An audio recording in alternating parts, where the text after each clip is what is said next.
Hello दोस्तों, आज हम इंडियन पॉलिटी का सेट 2 एडू शक्ति विजन पे लेकर आए हैं। उम्मीद करता हूँ कि पिछला सेशन जो हमारा हुआ है डे 1 का सेट 1 का, जिसमें हमने इंडियन पॉलिटी को शुरू किया था और हमने जो है संविधान सभा के बारे में और संवैधानिक विकास के बारे में बताने का काम किया था। आज ये हमारा सेट 2 शुरू हो रहा है, जिसमें हम जो है टॉपिक हमारा है संविधान के स्रोत यानी कि सोर्स ऑफ कॉन्स्टिट्यूशन एंड संघ एवं राज्य यानी कि यूनियन एंड इट्स टेरिटरी के बारे में बताएंगे। आइए शुरू करते हैं। 30 दिन का हमारा ये कोर्स है, हमने लिखा भी है जीरो टू हीरो बैच इसका नाम दिया है, और हमने जो है इसको एडू शक्ति विजन पे लाने का काम किया है। तो आइए शुरू करते हैं बिना विलंब के साथ। देखिए क्या है कि संविधान का जो स्रोत है, इसमें भारतीय संविधान के अंतर्गत विश्व के अनेक देशों की संवैधानिक विशेषताओं को समाहित किया गया है, जिनका विवरण निम्न प्रकार है। यानी कहने का अर्थ है कि जब हमारा संविधान जब बना था तो उसमें हमने जो है कुछ अलग अलग विशेषता जो है संवैधानिक विशेषता अलग अलग देशों के संविधान से लेने का काम किया था। तो उसके बारे में ही हम लोग को अभी जानना है, ठीक है। तो देखिए पहला है ब्रिटिश संविधान से हमने लिया था संसदात्मक शासन पद्धति, विधि निर्माण प्रक्रिया, एकल नागरिकता, संसदीय विशेषाधिकार व संसद और विधानमंडल की प्रक्रिया। ये इसको आपको रटना ही पड़ेगा। अगर पूछेगा कि संसदात्मक शासन व्यवस्था पद्धति कहाँ से लिया गया था, तो ये ब्रिटिश के संविधान से। अगर पूछेगा कि विधि निर्माण प्रक्रिया कहाँ से लिया गया था, तो ये भी लिया गया था ब्रिटिश के संविधान से, ठीक है। एकल नागरिकता की अगर बात करें तो ब्रिटिश संविधान से। संसदीय विशेषाधिकार व संसद व विधानमंडल की प्रक्रिया के बारे में पूछेगा तो ये भी लिया गया था ब्रिटिश संविधान से, ठीक है। आगे बढ़ते हैं। अगला हमारा है कि अमेरिकी संविधान से क्या क्या लिया गया था, इसके बारे में जरा देखिए। मौलिक अधिकार, बहुत बार एग्जाम में आया भाई साहब कि मौलिक अधिकार कहाँ से लिया हुआ है, किस संविधान से लिया हुआ है। तो मौलिक अधिकार जो है हमारा अमेरिकी संविधान से लिया गया है। न्यायिक पुनरावलोकन अमेरिकी संविधान से लिया गया है। संविधान की सर्वोच्चता जो है अमेरिकी संविधान से लिया गया है। स्वतंत्र न्यायपालिका जो है अमेरिकी संविधान से लिया गया है। राष्ट्रपति पर महाभियोग अनुच्छेद 61 के बारे में पूछ रहा है मेरे दोस्त, ये कहाँ से लिया गया है, तो ये भी लिया गया है अमेरिकी संविधान से। ये जो हमारा उपराष्ट्रपति जो है उनका पद जो है उपराष्ट्रपति का पद कहाँ से लिया गया है, तो ये भी अमेरिका के संविधान से। और न्यायालय और उच्च न्यायालयों के जो न्यायाधीश को पद से हटाया जाता है वो भी एक तरीके से महाभियोग की प्रक्रिया ही होता है, क्योंकि महाभियोग वर्ड जो है केवल और केवल राष्ट्रपति साहब के पर निर्भर होता है, मतलब उनको ही राष्ट्रपति पर ही लागू किया जाता है। तो उसी प्रकार अगर पूछेगा कि उच्च न्यायालय और उच्चतम न्यायालय जो है सुप्रीम कोर्ट और हाई कोर्ट के जो न्यायाधीश होते हैं, हमारे जज साहब होते हैं, उनको पद से हटाना है, एक तरीके से महाभियोग हुआ, तो वो भी जो है अमेरिकी संविधान से लिया गया है मेरे दोस्तों। आगे बढ़ते हैं। आयरलैंड के संविधान से नीति निदेशक तत्व भाई अगर पूछेगा कि नीति निदेशक तत्व कहाँ से लिया गया है, तो ये हो जाएगा आयरलैंड के से लिया गया है। नीति निदेशक तत्व कहाँ से लिया गया है, आयरलैंड से लिया गया है, ठीक है। और नीति निदेशक तत्व मैं अभी आगे पढ़ाऊंगा आपको, भाग 4 में निहित है और अनुच्छेद 36 से 51 तक जो है इसका विवरण है, बहुत सारा है, और इसके बारे में मैं अभी आगे आपको बताने वाला हूँ। मैं तो लाइन बाय लाइन चल रहा हूँ, ठीक है। राष्ट्रपति के निर्वाचक मंडल की व्यवस्था, ये भी आयरलैंड के संविधान से। राष्ट्रपति द्वारा राज्यसभा में साहित्य कला के बाद आयरलैंड के संविधान से। विज्ञान तथा समाज सेवा इत्यादि के क्षेत्र में ख्याति प्राप्त व्यक्तियों का मनोनयन जो है आयरलैंड के संविधान। अच्छा देखिए, राज्यसभा में जो मनोनयन होता है ना, तो वो भी अगर पूछेगा कि किसके संविधान से लिया गया है, तो आयरलैंड के संविधान से लिया गया है। आगे बढ़ते हैं। ये क्वेश्चन ऑस्ट्रेलिया वाला बहुत फेमस है कि प्रस्तावना की भाषा और समवर्ती सूची का प्रावधान कहाँ से लिया गया है, तो ऑस्ट्रेलिया के संविधान से लिया गया है। ये दोनों आपको याद रखना है। अगला है कि आपातकाल के प्रवर्तन के दौरान राष्ट्रपति का मौलिक अधिकार संबंधी शक्तियाँ जो है कि क्या क्या राष्ट्रपति साहब के पास जो है शक्ति रहेगा, कैसे आपातकाल में जो 352, 356, 360 जो अनुच्छेद अभी आगे हम पढ़ाएंगे आपको, तो ये सब क्या क्या होता है, कहाँ से लिया गया है, तो जर्मन का जो है संविधान का नाम है वाइमर संविधान, यहाँ से लिया गया है।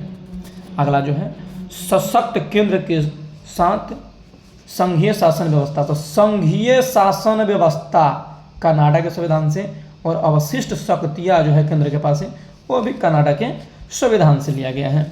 अगला है हमारा संविधान संशोधन की प्रक्रिया। मेरे दोस्तों दक्षिण अफ्रीका, बहुत बार एग्जाम में पूछा है, अभी भी एनटीपीसी CB2 में पूछ लिया था 2022 वाला में, तो ये था दक्षिण अफ्रीका के संविधान से लिया गया था। और राज्यसभा के जो सदस्यों का निर्वाचन होता है ये भी जो है दक्षिण अफ्रीका के संविधान से लिया गया है। ये है हमारे मूल कर्तव्यों का उल्लेख, तो रूस के संविधान से, मूल्य कर्तव्य रूस के संविधान से। ठीक है, अगला हमारा है विधि द्वारा स्थापित प्रक्रिया। विधि द्वारा स्थापित प्रक्रिया जापान, विधि द्वारा स्थापित प्रक्रिया जापान। गणतंत्र और प्रस्तावना में स्वतंत्रता, समता, बंधुता के आदर्श आइडियल जो है फ्रांस के संविधान से लिया गया है। ठीक है, चलिए अब आगे हम इसका ऑब्जेक्टिव क्वेश्चन देखेंगे, फिर आपको उसके बारे में बताएंगे भी। ठीक है, आइए देखते हैं। क्वेश्चन है कि भारतीय संविधान की इस विशेषता को सोवियत स्पेशलिस्ट रिपब्लिक USSR से लिया गया है।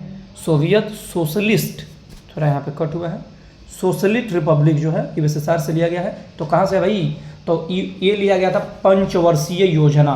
पंचवर्षीय योजना जो है सोवियत सोशलिस्ट रिपब्लिक USSR से लिया गया था। अगला क्वेश्चन है कि लोकपाल का विचार इस देश से लिया गया। लोकपाल स्वीडन मेरे दोस्तों, लोकपाल कहाँ, स्वीडन मेरे दोस्तों, स्वीडन। लोकपाल के बारे में पूछ रहा है तो स्वीडन। ओके, नेक्स्ट अगला क्वेश्चन है कि भारतीय संविधान में मौलिक अधिकार की सूची किस संविधान से ली गई है। तो मौलिक अधिकार हम बताया ना आपको, मौलिक अधिकार कहाँ, अमेरिका, अमेरिका, अमेरिका। ठीक है, नेक्स्ट भारत में अपने संविधान में निर्देशक सिद्धांतों कहाँ, आयरलैंड, यानी कि नीति निर्देशक तत्व की बात कर रहा है भाई, कहाँ से, आयरलैंड। अगला है भारत में एकल नागरिकता की अवधारणा, बताए थे हम आपको ऊपर में कि इंग्लैंड से लिया हुआ है, ब्रिटेन से लिया हुआ है। ठीक है, तो एकल नागरिकता जो है ब्रिटेन यानी इंग्लैंड से लिया हुआ है। अगला क्वेश्चन है भारतीय संविधान में अवशिष्ट शक्तियों यानी कि रेसिडुअल पावर जो है का विचार किस संविधान से लिया गया है। तो ये तो हमने बताया भी था कि ये लिया गया है कनाडा के संविधान से। कहाँ से लिया गया है दोस्तों, कनाडा के संविधान से। देखते हैं आगे, अगला क्वेश्चन है हमारा। ये जितना भी मैं क्वेश्चन आपको बता रहा हूँ आपको याद रखना है कि सब क्वेश्चन कहीं ना कहीं एग्जाम में, हर एग्जाम के मतलब रिपीटेड क्वेश्चन ही हम आपको करा रहे हैं जो इंपॉर्टेंट है। मैं तो आपको पहला दिन क्लास में बता भी दिया था कि हम वही चीज़ आपको कराएंगे, वही चीज़ पढ़ाएंगे जिससे आपका सिलेक्शन हो। मैं ज्ञान के लिए नहीं पढ़ाता हूँ, ये बात आप समझ के रखो। मेरे से अगर पढ़ना है तो बस सिलेक्शन लेना है, मेरा कसम है कि सिलेक्शन दिलाना है। सिलेक्टेड हूँ, बहुत सारे एग्जाम क्वालिफाई किया हूँ, अपने बारे में बताऊंगा। मेरे दोस्त जितने भी पढ़ा रहे हैं, हमारे स्टडी चल रहा है, करंट अफेयर चल रहा है, अभी और भी टीचर आने वाले हैं, सब लोग सिलेक्टेड हैं। तो हम तो कसम खाए हैं कि हमको यूट्यूब पे नेम फेम नहीं करना है, हमको बस सिलेक्शन दिलाना है। आपको कैसे सिलेक्ट करा दूँ ये मेरा विचार है, और इसी विचार के साथ में जो है भारत के अंदर जो है, समस्त देश के अंदर जो है एक लहर बनाने वाले हैं हम लोग ईडू शक्ति नामक चैनल पे। तो बस आप लोग जुड़े रहिए और दोस्तों के साथ शेयर भी कीजिए, तो ज़रा हम लोग का भी मनोबल बढ़े। ठीक है, आइए आगे देखते हैं। अगला क्वेश्चन है कि भारत के संविधान में सर्वाधिक मत के आधार पर चुनाव में जीत का फैसला किस, मतलब एक क्वेश्चन पूछ रहा है कि भारत के संविधान में जो सर्वाधिक मत के आधार पर चुनाव में जीत का दर्जा दिया जाएगा, ये कहाँ से लेके आए, तो ब्रिटेन के संविधान, याद रखिएगा इसको, ब्रिटेन। ठीक है, नेक्स्ट भारतीय संविधान में संसदीय विशेषाधिकार की विशेषता ली गई है। संसदीय विशेषाधिकार ये भी ब्रिटेन से लिया गया है। ठीक है, भारतीय संविधान में विधायिका में अध्यक्ष का पद और उनकी भूमिका, ये भी ब्रिटेन से। विधायिका में जो अध्यक्ष का पद है ये भी कहाँ से लिया गया है, तो ब्रिटेन से लिया गया है भाइयों। ठीक है, आगे भारतीय संविधान में एक अर्धसंघात्मक सरकार का स्वरूप, एक क्वेश्चन एनटीपीसी पूछा था पिछला बार। भारतीय संविधान में एक अर्धसंघात्मक सरकार का स्वरूप किस संविधान से लिया गया है, तो अर्धसंघात्मक की बात करेगा तो कनाडा से लिया गया है। ठीक है, नेक्स्ट देश में जनहित याचिका की अवधारणा उत्पन्न हुई। जनहित याचिका कहाँ भैया, तो अमेरिका। ठीक है, अगला देखिए, एक सेकंड। अगला क्वेश्चन है देश में न्यायिक समीक्षा प्रणाली का उद्भव हुआ था। कब हुआ था भाइयों, कहाँ से हुआ था मेरे दोस्त? तो यूएसए। और मौलिक कर्तव्य तो हम बता ही दिए हैं, ये तो बड़ी बार क्वेश्चन पूछा भी है प्रीवियस में। तो कहाँ से मौलिक कर्तव्य है? तो यूएसएसआर से, ठीक है, सोवियत संघ से लिया गया है। ये हमारा जो संविधान का स्रोत था कि मतलब ये इंपॉर्टेंट क्वेश्चन था, जितना भी हमने कराया है कहीं ना कहीं एग्जाम आया हुआ है। तो बस इतना ही आप अगर कर लेते हैं तो सिलेक्शन में कोई टेंशन नहीं है। चलिए आगे देखते हैं। संघ एवं राज्य क्षेत्र को हम देखेंगे। यूनियन एंड टेरिटरी है, बहुत ही बेहतरीन है, ठीक है। संघ एवं उसका राज्य क्षेत्र, अनुच्छेद 4 को याद रखिए, हर एग्जाम में आता है, ठीक है। पहला अनुच्छेद 1 है कि अनुच्छेद 1 का आता, आर्टिकल 1 है कि संघ के क्षेत्र एवं नाम, संघ के क्षेत्र एवं नाम, यानी कि भारत अर्थात इंडिया राज्यों का संघ होगा, ठीक है। और इसमें कहता है कि राज्य और उनके राज्य क्षेत्र वे होंगे जो पहली अनुसूची में विनिर्दिष्ट हैं और भारत के राज्य क्षेत्र में अर्जित किए गए अन्य राज्य क्षेत्र समाविष्ट होंगे। ये अनुच्छेद 1 कहता है। अनुच्छेद 2 कहता है कि नए राज्यों का नामांकन या स्थापना, यानी कि भारत के संसद को विधि द्वारा ऐसे निबंधनों और शर्तों पर वह ठीक समझे संघ में नए राज्य का प्रवेश करना है या उनकी स्थापना की शक्ति प्रदान करना है, तो यह अनुच्छेद 2 होगा। अनुच्छेद 3 क्या है दोस्तों? तो यह है नए राज्यों का निर्माण व वर्तमान राज्यों के क्षेत्र में सीमाओं या नामों का परिवर्तन जो है, ये होता है अनुच्छेद 3। देखिए, सीमा और नाम का परिवर्तन आपको पता है कि संसद विधि द्वारा ही किया जाता है। ये संसद में मुद्दा उठेगा उसके हिसाब से ही जो है इसका करना पड़ता है। तो सिंपल अगर मोटा मोटी अगर बात किया जाए तो अगर पूछेगा कि जो भाग 1 है ना संविधान का टोटल भाग कितना है? 22। तो टोटल भाग 22 है, तो उसका जो भाग 1 है उसमें अनुच्छेद 1 से 4 जो है उसमें आता है संघ एवं उसका राज्य क्षेत्र। और अनुच्छेद 1 में जो है कि भारत अर्थात इंडिया राज्यों का संघ होगा। अनुच्छेद 2 जो है माने कि भारत के संसद को विधि द्वारा ऐसे निबंधनों और शर्तों पर जो वो उसे ठीक समझे संघ में नए राज्यों का प्रवेश और उनकी स्थापना की शक्ति प्रदान की गई है।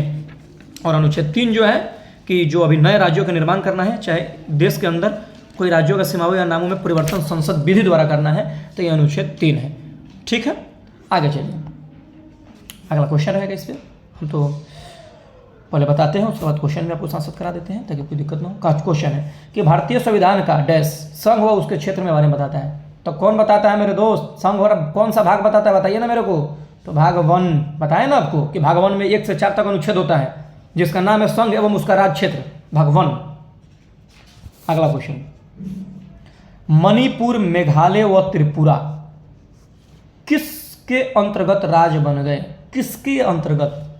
एक देखिए, पुनर्गठन अधिनियम आया था, तो ये पुनर्गठन अधिनियम का नाम था उत्तर पूर्वी क्षेत्र पुनर्गठन अधिनियम। 1971 में तीनों राज्यों का निर्माण हुआ था, याद रखिएगा। 1971 में तीनों राज्यों का निर्माण हुआ था, ठीक है। अगला है कि भारत के संविधान का डैश भारत में एक नए राज्यों के गठन के लिए दिया गया है। मतलब क्या? अनुच्छेद 3। नए राज्य की बात किया तो अनुच्छेद 3, सिंपल, हम तो बताइए किए थे। अगला ये जनवरी 2020 के अनुसार भारत के सबसे नवीनतम नए केंद्र शासित प्रदेश, बताइए ना। पुराना क्वेश्चन है, चूँकि ये तो जो है जम्मू कश्मीर को भी अभी स्टेट मिल गया है, तो इसको तो इसमें जो है आप लद्दाख मान लीजिए। लद्दाख, जम्मू तो बोल नहीं सकते हैं, ठीक है। अगला है हैदराबाद रियासत को डैश में भारतीय संघ में मिला लिया गया था, बताइए कब? हैदराबाद वाला क्वेश्चन आया है भाई, प्रीवियस एसएससी भी पूछ के रखा है। तो 1948 में, ठीक है। नेक्स्ट, 1987 में भारतीय संघ के 23वें, 24वें और 25वें राज्य के रूप में अस्तित्व में आए। तो 1987 में बताइएगा कौन है? तो 23वां में आया था मिजोरम, 23वां में मिजो, 24वां में अरुणाचल प्रदेश, 25वां में गोवा, 25वां में गोवा, 24वां में अरुणाचल, 23वां में मिजोरम, ठीक है। नेक्स्ट, मणिपुर, मेघालय व त्रिपुरा ने अपना 48वां राज्य दिवस मनाया। तीनों का एक के दिन सेम डे होता है। और कब होता है? तो 21 जनवरी को होता है, ठीक है। 21 जनवरी को हुआ है, ठीक है। नेक्स्ट, केंद्र शासित प्रदेशों दमन व दीव एवं दादरा और नगर हवेली को एक ही केंद्र शासित प्रदेश बनाया गया। कब?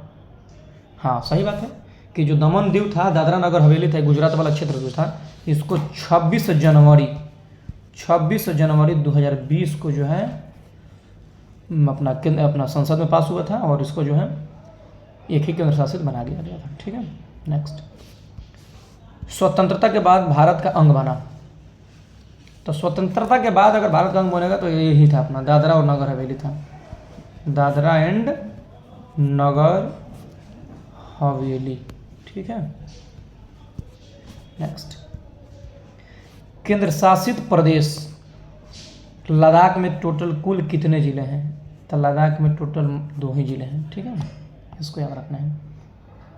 तो दोस्तों ये हमारा जो था, ये हमने जो है जो भी इम्पोर्टेंट था अपना भारतीय संविधान के स्रोत था, सोर्स ऑफ कॉन्स्टिट्यूशन था, और यूनियन यूनिट टेरिटरी संघ एवं राज्य क्षेत्र था। तो हमने 4 टॉपिक, 2 टॉपिक कल सेट 1 में कराया था और 2 टॉपिक आज सेट 2 में कराया, यानी कि हमने टोटल 4 टॉपिक कराने का काम किया है। उम्मीद करता हूं कि आपको बहुत अच्छा लगेगा। फिर भी जितना हमने पढ़ाया उसका आंसर सहित PDF मैं इसमें अभी लगा रहा हूं, उसमें क्विक रिविजन फटाफट पढ़ के कराऊंगा। 2 मिनट का हमको समय दीजिए और उसका स्क्रीनशॉट लेके आप लोग अगर नोट्स में लिखना हो तो आप लिख सकते हैं। ओके, देखते हैं। आइए देखिए, ये हमने कराया था कि भारतीय संविधान के स्रोत था। इसमें हमने बताया भी था कि ये जो अपना संस्थात्मक शासन पद्धति, विधि निर्माण प्रक्रिया, एकल नागरिकता, संसदीय विशेष अधिकार, संसद और विधानमंडल की प्रक्रिया जो है ब्रिटिश संविधान से लिया गया है। ठीक है, नेक्स्ट। अमेरिकी संविधान से देख लीजिए। अमेरिकी संविधान से जो है मौलिक अधिकार, न्यायिक पुनरावलोकन, संविधान की सर्वोच्चता, स्वतंत्र न्यायपालिका, राष्ट्रपति पर महाभियोग और उपराष्ट्रपति का पद, और उच्चतम न्यायालय, सुप्रीम कोर्ट और हाई कोर्ट के न्यायाधीश का महाभियोग यानी हटाना, ये अमेरिकी संविधान से लिया गया है। अगला क्वेश्चन है, आयरलैंड के संविधान से हमने बताया था कि नीति निर्देशक तत्व जो है राष्ट्रपति के निर्वाचक मंडल की व्यवस्था, राष्ट्रपति द्वारा राज्यसभा में साहित्य, कला, विज्ञान तथा समाज सेवा इत्यादि के क्षेत्र में ख्याति व्यक्तियों का मनोनयन जो होगा राज्यसभा में हम लोग जो चुनते हैं, बनते हैं लोग, ये आयरलैंड के संविधान से लिया गया है। नेक्स्ट, हमने बताया था कि प्रस्तावना की भाषा, समवर्ती सूची, ये बहुत बार आता है, समवर्ती सूची और प्रस्तावना की भाषा, ये जो है ऑस्ट्रेलिया के संविधान से लिया गया है। ठीक है, नेक्स्ट। आपातकाल अगर पूछेगा तो आपातकाल जो है जर्मनी के वाइमर संविधान, और मतलब यही राष्ट्रपति का मौलिक अधिकार। आपातकाल से संबंधित पूछेगा तो जर्मन का वाइमर संबंधी, बस यही याद रखिए। ठीक है, सशक्त केंद्र के पास संघीय शासन व्यवस्था, तो संघीय शासन जो है कनाडा, और अवशिष्ट शक्तियाँ भी कनाडा। संविधान संशोधन बोलेगा तो दक्षिण अफ्रीका, और राज्यसभा के सदस्यों का निर्वाचन बोलेगा तो दक्षिण अफ्रीका।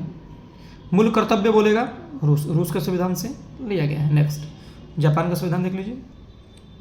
विधि द्वारा स्थापित प्रक्रिया बोलेगा तो जापान के संविधान से, और गणतंत्र व प्रस्तावना में स्वतंत्रता, समता और बंधुता के आधार से जो है फ्रांस के संविधान से दिया गया है। ठीक है, बाकी क्वेश्चन तो देख लीजिएगा, मैं उसका स्क्रीनशॉट को दिलवा दूंगा। और इसमें हमने बताया था कि संघ के क्षेत्र का नाम अनुच्छेद 1 है, यानी कि भारत अर्थात इंडिया। ऐसे बोला है कि भारत राज्यों का संघ है, भारत अर्थात इंडिया राज्यों का संघ होगा। ठीक है, नेक्स्ट।